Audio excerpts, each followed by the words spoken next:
करवा चौथ की कहानी। बहुत समय पहले की बात है। एक ब्राह्मण परिवार में 7 भाई और एक बहन रहती थी। बहन का नाम था वीरावती। वह अपने भाइयों की बहुत लाडली थी। जब उसकी शादी हो गई तो शादी के बाद उसका पहला करवा चौथ व्रत आया।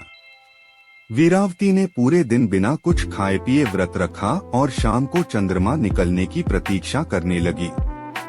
लेकिन भूख और प्यास से वह बहुत कमजोर हो गई। अपने प्यारी बहन की यह हालत देखकर उसके भाइयों से रहा नहीं गया। उन्होंने एक उपाय सोचा। उन्होंने एक ऊंचे पेड़ पर दीपक रख दिया और बहन से कहा, बहन, चांद निकल आया है, अब तुम अपना व्रत खोल लो।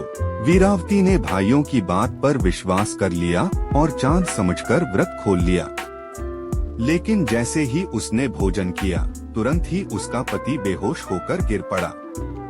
वीरावती रोने लगी और भगवान से प्रार्थना करने लगी, हे देवी पार्वती, मुझसे यदि कोई भूल हो गई हो तो मुझे क्षमा करें और मेरे पति को जीवन दें।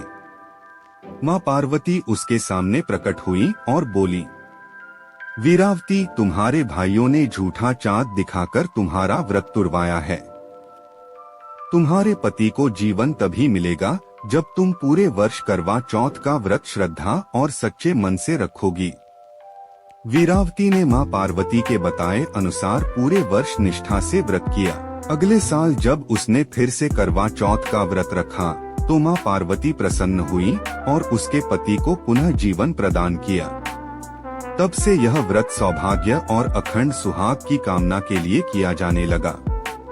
व्रत का महत्व। करवा चौथ का व्रत केवल एक उपवास नहीं, बल्कि पति पत्नी के प्रेम, विश्वास और समर्पण का प्रतीक है।